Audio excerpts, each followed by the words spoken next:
আমার বড়ফা উপেন্দ্রনাথ ব্রহ্মর নামত আজি আমি যি সুপার 50 মেডিকেল বনাইছো, super 50 medical coaching, super 50 UPSC coaching, super 50 APS-C coaching, super 50 engineering coaching আমি বনাইছো। এই কোচিংর জৰিয়ে আমাৰ ল'ৰা ছোৱালীবিলাকে যিবিলাক দুখীয়া শ্ৰেণীৰ ঘৰৰ ল'ৰা ছোৱালী আছে কিন্তু মেধাৱী আছে, এখেতসকলে কোচিং নোপোৱাৰ কাৰণে, এই সুবিধা নোপোৱাৰ কাৰণে, ইয়ালৈকে টকা পইচা খৰচ কৰিব নোপোৱাৰ কাৰণে তেখেতসকলে আজিলৈকে বঞ্চিত হৈ আছিল। কিন্তু আমাৰ প্ৰমোদ বড়ো ডাঙৰীয়া যি সময়ত BTRৰ চিফ হৈ গ'ল, BTRৰ দায়িত্ব তেখেতে ল'ল, তেখেতে দায়িত্ব লোৱাৰ পিছত তেখেতে সুন্দৰভাৱে এই ফ্ৰী কোচিং কৰাৰ এটা চিন্তাধাৰাটো আগত লৈ আছে। তেখেতে আজিৰ সময়ত বিভিন্ন মানে ডক্টৰ বনাবৰ বাবে হওক বা ইঞ্জিনিয়াৰ বনাবৰ বাবে হওক বা IAS IPS APS পৰীক্ষাটো পাছ কৰাৰ কাৰণে যি কোচিং লাগে এই কোচিংৰ কাৰণে আজি ব্যৱস্থা কৰিছে। বড়োফা নামত আমি সুপাৰ 50 যি বনাইছোঁ, 1 টকা পইচা কোনো ল'ৰা ছোৱালীৰ পৰা নোলোৱাকৈ দুখীয়া ঘৰৰ মেধাৱী ছাত্ৰ ছাত্ৰীসকলক এই সুবিধা দি আজি দিল্লীলৈ আমি লৈ 11 মাহ ভালকৈ কোচিং কৰাইছোঁ। এজন ছাত্ৰৰ এগেইনষ্টত 10 লাখ 8 লাখ 11 লাখ টকামান খৰচ হয়। এই খৰচটো কৰি আনি আজি আমি APSC পৰীক্ষা দিবলৈ তেখেতক প্ৰেৰণ কৰিছোঁ, UPSC পৰীক্ষা দিবলৈ আজি পঠাইছোঁ। আজিৰ সময়ত যোৱাবাৰ আমি দেখিলোঁ ৰিজাল্টত প্ৰায় 49 জন BTRৰ আমাৰ মানে ল'ৰা ছোৱালীসকলে, আমাৰ প্ৰাৰ্থীসকলে আজি APSC পৰীক্ষা পাছ কৰিবলৈ সক্ষম হৈছে। আমি একেবাৰে 49 জন বিষয়া পাবলৈ সক্ষম হৈছোঁ।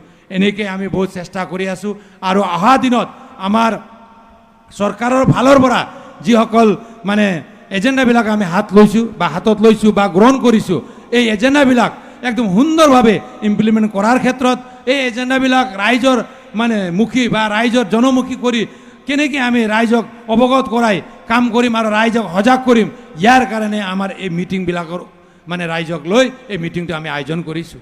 আজিৰ দিনত BTRত প্ৰমোদ বড়ো ডাঙৰীয়াই যি ধৰণে চিন্তা চৰ্চা কৰি আগুৱাই আছে তাত কিন্তু আপোনালোকে অলপ ভালদৰে চিন্তা কৰি আগুৱাই যাব লাগিব। আমি বিচাৰিছোঁ BTRৰ 35 লক্ষ মানুহ আৰু 26টা জনগোষ্ঠীক একত্ৰিত কৰি এটা সুন্দৰ সমাজ, এটা প্ৰগতিৰ BTR, শান্তিৰ BTR আৰু সকলো জনগোষ্ঠীক লৈ এটা সমন্বয়ৰ BTR গঢ়ি তোলাৰ এজেণ্ডাটো আমাৰ আছে, যে আমাৰ চৰকাৰৰ প্ৰধান প্ৰমোদ বড়ো ডাঙৰীয়া আজি সফল হৈছে। আমি দেখিছোঁ বিভিন্ন ঠাইত ঘূৰি আমি দেখিছোঁ আমাৰ ৰাইজে আমাক ছাপোৰ্ট কৰিছে, আমাৰ জনসাধাৰণে আমাক ৱেলকাম কৰিছে, আদৰণি জনাইছে। আমাৰ বিভিন্ন মানে কথাত বিভিন্ন আঁচনিবিলাকৰ ক্ষেত্ৰত আমাৰ চৰকাৰৰ যিবিলাক এজেণ্ডা আছে, কাৰ্যসূচী আছে, এই কাৰ্যসূচী ৰূপায়ণ কৰাৰ ক্ষেত্ৰত আমি ৰাইজৰ পৰা ভাল সঁহাৰি পাইছোঁ। নিশ্চয় ভৈৰৱকুণ্ড সমষ্টিত আমাৰ যি এজেণ্ডা আছে চৰকাৰৰ, এই এজেণ্ডাটো ফুলফিল কৰাৰ কাৰণে ইয়াৰো ৰাইজে আমাক সঁহাৰি জনাব বুলি মই আশা কৰিছোঁ।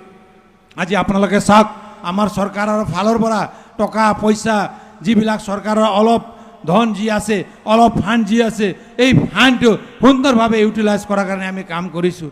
মানৱ সম্পদ গঢ়ি তোলাৰ কাৰণে আমাৰ বিশেষকৈ শিক্ষাৰ ক্ষেত্ৰত এটা পৰিৱৰ্তন আনিব লাগিব বুলি আমি তাত কাম কৰি আছোঁ। যিটো আজিৰ দিনত হাইস্কুল শিক্ষান্ত পৰীক্ষা হওক বা হায়াৰ ছেকেণ্ডেৰী পৰীক্ষাতে হওক, আজিৰ সময়ত BTRৰ বিভিন্ন জিলাই ভাল এটা ৰিজাল্ট মানে পাবলৈ বা দিবলৈ আজি সক্ষম হৈছোঁ।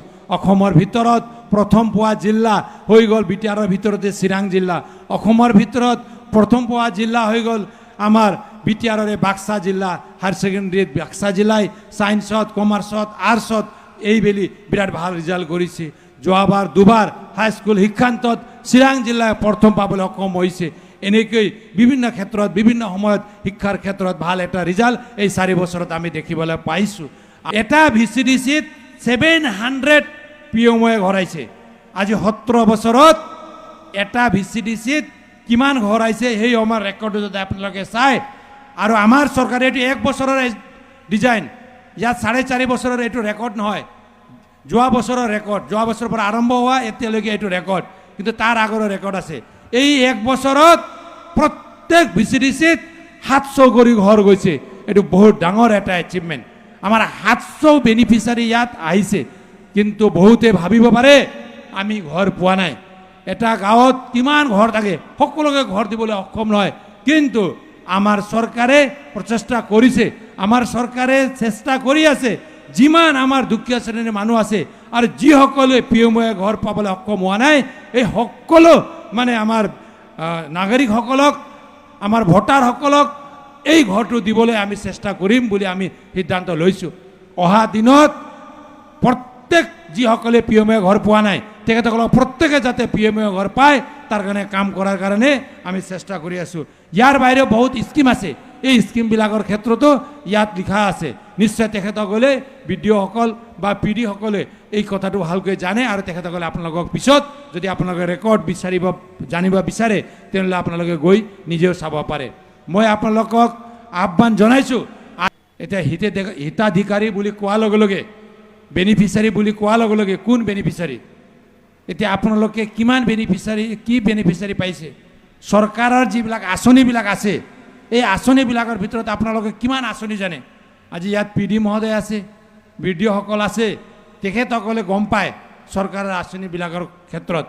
আজি ভাৰত চৰকাৰৰ আঁচনি আছে, অসম চৰকাৰৰ আঁচনি আছে আৰু বিটিআৰ চৰকাৰৰ আঁচনি আছে। গতিকে এই তিনিটা মানে চৰকাৰৰ আজি দিল্লীৰ চৰকাৰ হওক বা দিছপুৰৰ চৰকাৰে হওক বা কোকৰাঝাৰ কাউন্সিলৰে হওক, এই তিনিটা চৰকাৰৰ যি আঁচনি আছে এই আঁচনি পাবলৈ আজি বিটিআৰৰ ৰাইজ মানে সক্ষম হৈছে। বিটিআৰ ৰাইজ আজি লাভান্বিত হৈছে।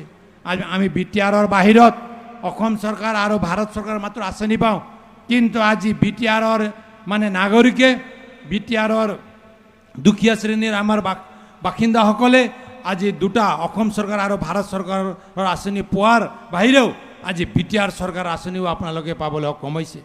আজিৰ চৰকাৰে আমাৰ বিটিআৰৰ ৰাইজক লৈ বিটিআৰৰ জনসাধাৰণক লৈ বিভিন্ন এজেণ্ডা বনাইছে। বিটিআৰ কাউন্সিলে 35টা ফ্লেগশ্বিপ আঁচনি 35টা ফ্লেগশ্বিপ আঁচনি লৈ আজি বিটিআৰ চৰকাৰ আগুৱাই আছে। এই আঁচনিৰ বিষয়ে আপোনালোকে যিসকলে মোবাইলটো চায় তেখেতসকলে যদি আমাৰ বিটিআৰ চৰকাৰৰ ৱেবছাইটটো যদি অলপ খুলি চায় তেনেহ'লে তাত সকলো কথাটো আপোনালোকে গম পাব।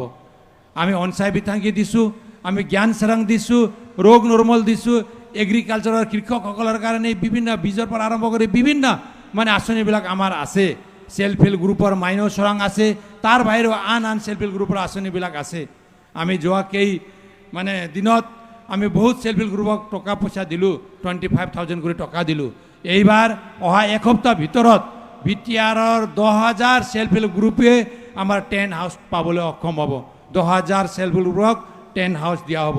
ইয়াৰ নেক টু নেক তাৰপিছত আমাৰ বহুত সেল্ফ হেল্প গ্ৰুপক ইউটেনচিয়েল মানে বৰ্তনবিলাক আমি দিয়া হ'ব। এনেকৈ এটা এজেণ্ডাটো আমাৰ একদম অহা 15 দিনৰ ভিতৰত এই সকলো পাবলৈ সেল্ফ হেল্প গ্ৰুপে সক্ষম হ'ব। এনেকৈ আঁচনি বহুত আছে। আৰু চৰকাৰী ঘৰৰ যদি আমি কথা কওঁ, মই ইয়াত ৰেকৰ্ডটো পালোঁ